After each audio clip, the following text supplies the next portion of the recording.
Holland. The Netherlands. What lies behind this endless procession of toy houses? Oceans of tulips? Legalization of marijuana together with same-sex marriage? This country boasts not only old-fashioned stereotypes but also a bunch of things that are not told to the tourists. This is what we have to deal with now. Traditionally, the longer you watch, the more interesting it is, since the most unexpected somehow appears at the end of the video. Now, the Netherlands remotely. Let's go! Let's start with the main stereotype that the Netherlands and Holland are the same thing. In fact, this is not entirely true. The Netherlands is the official name of the state, which consists of 12 provinces, and the most developed since the late Middle Ages are North and South Holland. Most often, the people of these provinces traveled around the world. Also, the majority of goods for export was produced and is produced here. That's why the name Holland is on everyone's lips. By the way, the fact that the Netherlands is called Holland is very irritating for the Dutch themselves. The government of the Netherlands believes it's detrimental for the country's image. In the opinion of officials, the word Holland became a certain anti-brand connected with drugs and prostitution. To be honest, such a reputation has appeared not from scratch. Prostitution has been legal in the Netherlands since 2000 and generates on average about $100 million to the state's economy in taxes. All the brothels are strictly controlled by the government. One more stereotype is connected with tulips. The Netherlands has been associated with these flowers for not a century. Many people believe they appeared there. But in fact, the motherland of tulips is Turkey. Tulips were imported to Europe from the Ottoman Empire only in the 16th century. In 1562, the first large batch of Turkish tulips was brought to Antwerpen. Gardeners from Europe loved this flower and saw similarities between its shape and a traditional Turkish headdress.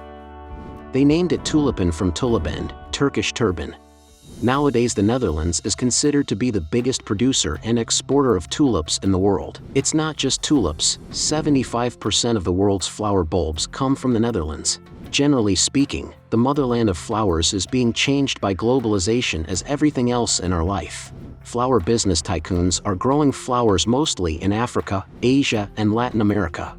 Holland is also moving production to these regions.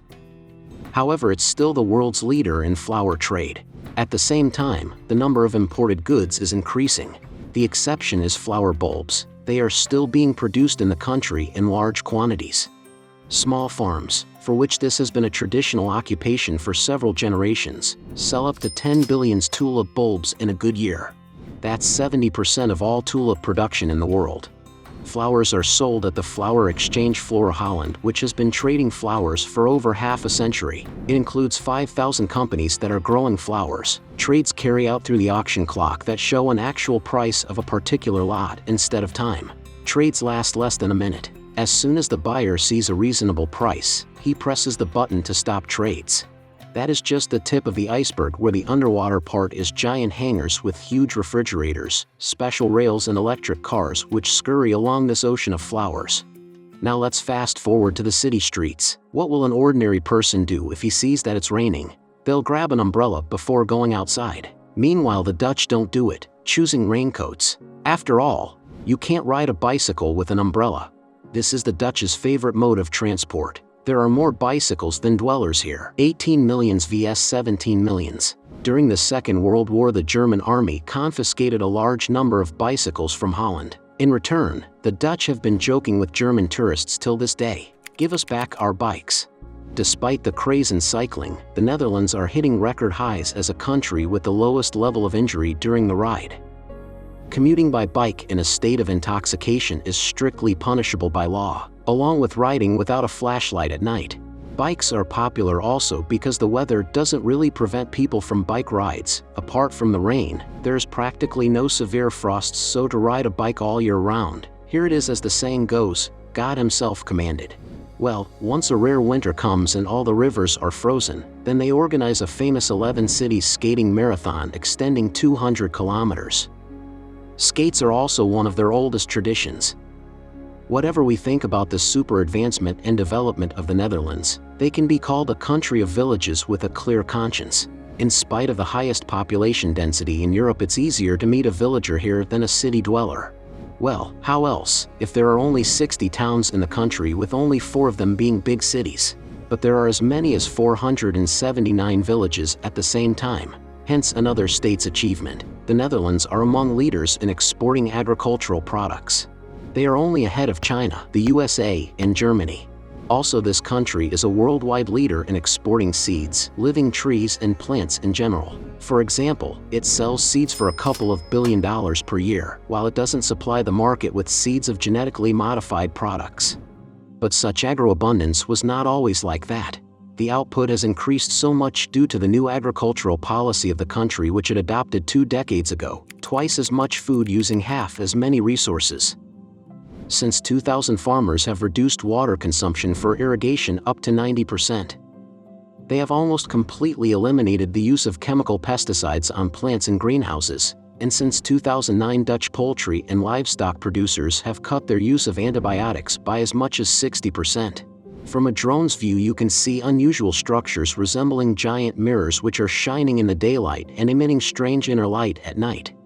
This is what the Dutch greenhouses look like, while the area of some of them achieves 70 hectares. Due to them, a country located not far from the Arctic Circle became a worldwide leader in the supply of tomatoes.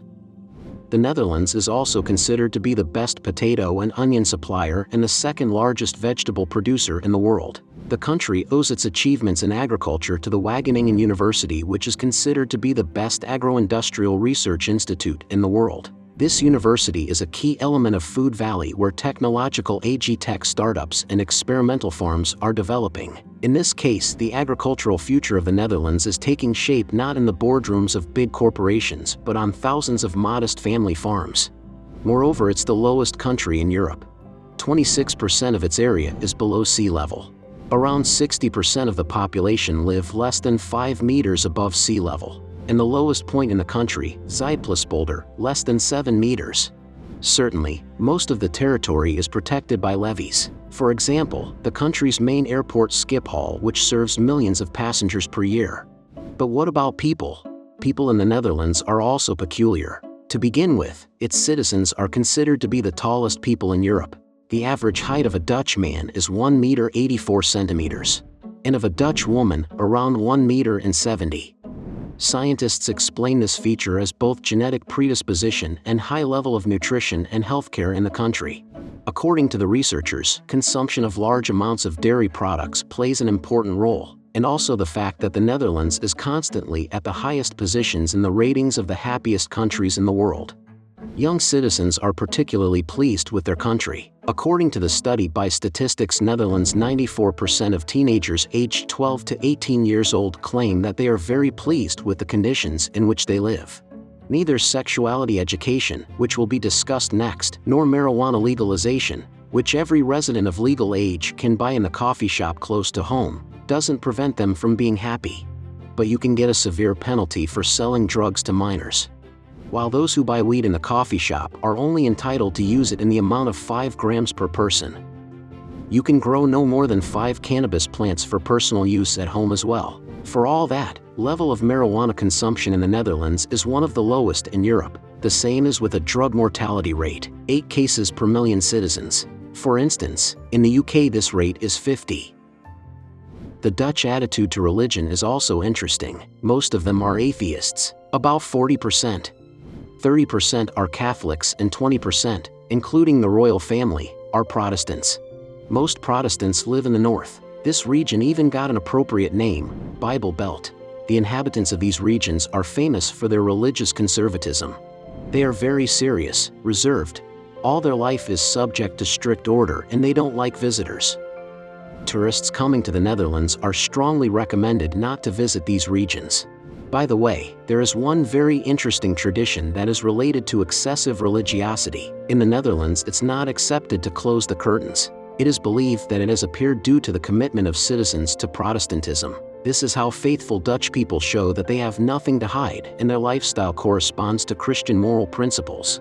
Maybe the Dutch are guided by the same principle of openness when they arrange joint gatherings and saunas. And they bask in the heat naked, traditionally. In fact, people here take the work without an excessive zeal. More than a half of the working-age population work part-time. This is much more than in any other rich country in the world. Meanwhile, the Dutch are one of the most traveling nations in the world. At the age of 20 to 40 they often work and live in other countries for several years. So it's no wonder that the Netherlands citizens have a peculiar attitude to corporate culture. Foreigners, who have moved to live and work in the Netherlands, often complain about detachment from their Dutch colleagues. Their arguments are simple. 8 hours a day are more than enough. There is no need to bring colleagues home also. Another version is that the Dutch don't want to let their colleagues get close to them because of gossip and discussing personal life. Apparently, there is something to gossip about, if you remember that since 2001 same-age marriages have been legalized in the country, and since 2009 homosexual couples are allowed to adopt children. And here it's time to see what's there with the protection of children with such laws. Here, as in many countries in Europe, by law all the primary school students must receive sexuality education. It begins back in kindergarten, since they are 4. 8-year-old Dutch children learn about gender stereotypes and 11-year-olds discuss sexual orientation and contraceptive options. Is it good or bad we can discuss in the comments, and now let's note one more interesting feature. It is totally normal here when fathers take days off from work to spend time with their children. Dutch employers have long been accustomed to Father's Day, and they often use it as an advantage during the interview or negotiations about the contract. Mothers have their own peculiarities too. From generation to generation there is a thing being inherited. What do you think it is? You have another guess coming. It's a chair for women in labor. More than 30% of women prefer to give birth at home. And there's no ambulance on duty nearby because the resuscitation is really expensive. Even if births take place in hospitals, a postpartum medical check is performed at home, and a woman in labor is normally discharged from the hospital in several hours after giving birth. There a health visitor, Kramzorg, would be awaiting her. She is intended to teach a newly made mother how to manage a child, feeding, bathing, changing diapers, and she's gonna help with the kid when a mother takes rest and run a household, clean a toilet and a bathroom, or room where a mother with a child live, manage washing and ironing and linen change. All this continues for 8 days for several hours a day and is covered by insurance. State pension, there is around €1,000, but the most part is another one, corporate pension and your own pension savings. However, it doesn't mean that when you see cheerful Dutch retirees on cruises and other excesses they are workaholics who have been saving for all their lives. There is also so-called old money. Large percent of all the gray-haired European travelers are just descendants of far from poor people, some of whom have property for rent, others have inheritance, a small production or a restaurant, or just a big sum of money on account from the previous generations. It's no wonder for the Netherlands is a country thanks to which we've got financial inventions in Europe and in the whole world, and it's hard to imagine today's reality without them. Well, and whether it was an evil or a good financial genius who had invented them we'll now find out.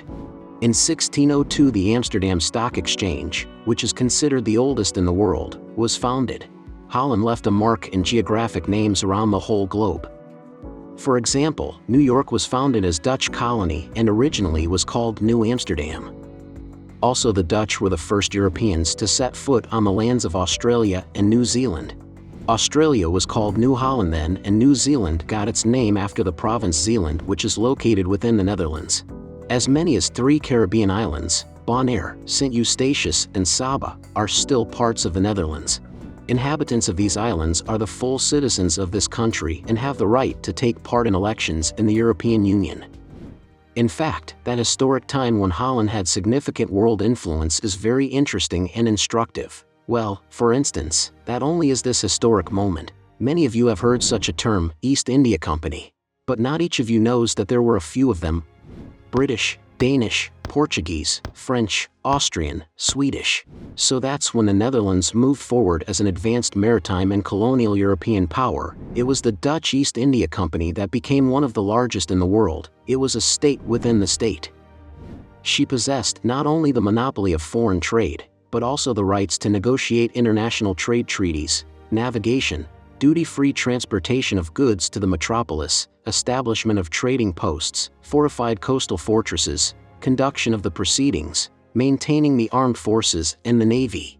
For that time, it was the coolest transnational corporation, which digital giants are gradually transforming into right before our eyes, entangling in their networks every inhabitant of the planet. They only have to establish floating digital cities that will drift in neutral waters, and then these will not be states within states, but states outside states. Similar projects, if anyone has not seen, have been repeatedly announced.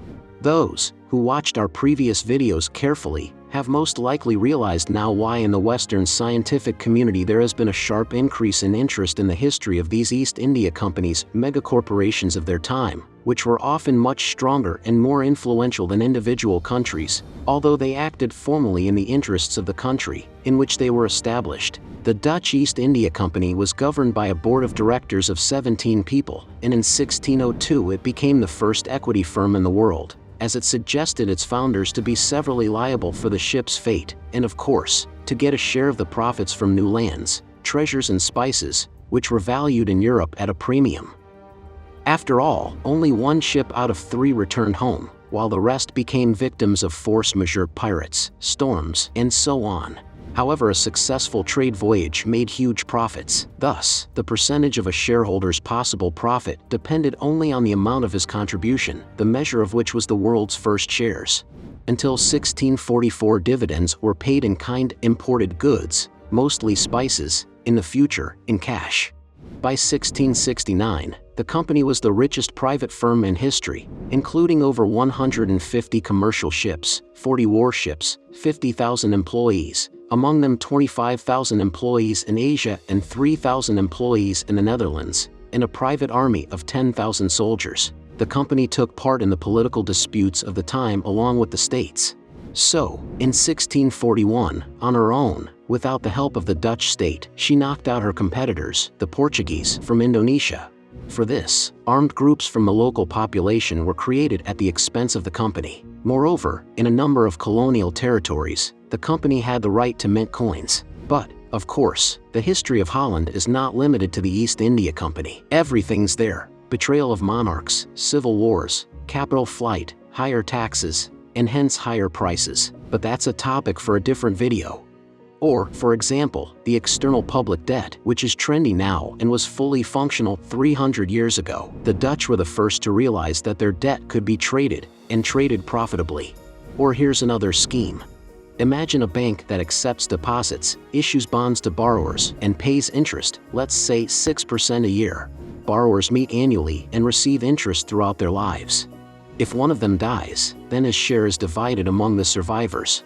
The loan is considered repaid after the death of the last borrower. The loan amount is non-refundable.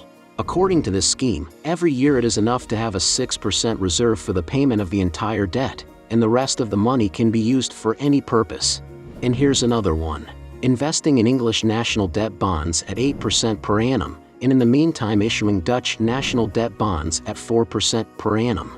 After all the manipulations, you have your 4% profit in the pocket. This manipulation was invented by those 25,000 people living in Holland in 1785.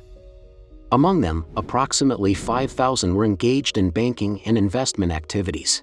Among those 5,000, approximately 500 were the largest banking tycoons not only in Holland but also in the world.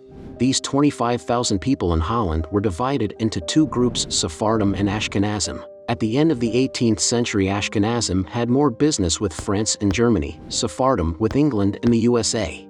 Although there were also opposite examples. For example, the same Mayor Amschel Rothschild, who, being a German Jew, was the manager of William of Hesse Castle and was engaged in the sale of soldiers to the British during the French Revolution and managed premiums for those killed. From about 1785, the Bank of Amsterdam was moving away from the principle of 100% reserve, which for 2 centuries had made it the most reliable bank in the world, and went first to 25% and then to 10% reserve. At the same time, Dutch investments in foreign banks and industries were increasing exponentially. Capital started to flee from Holland. At the same time, 90% of the income of the Netherlands was concentrated in the hands of 8% of the people. The whole country worked to let these 8% line their pockets and become even richer. The people were becoming poor. Reminds me of something, doesn't it? Those 8% didn't think much about Holland. They had a great time in London, New York, and Paris. They saw Holland as a place where a bunch of beggars pay taxes on foreign debt payments. In summary, Holland is a unique example of a country that was ruined by its own internal debt and the completely predatory, usurious, banking nature of the economy. Historians say it like this: there's no wonder that Holland left the arena of the great powers of Europe, but that it had stayed afloat for so long. But let's get back to the present.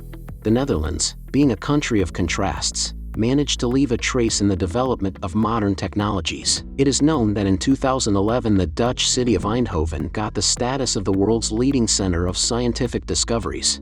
The Netherlands also leads in the development of high-tech equipment, as well as micro and nanotechnologies.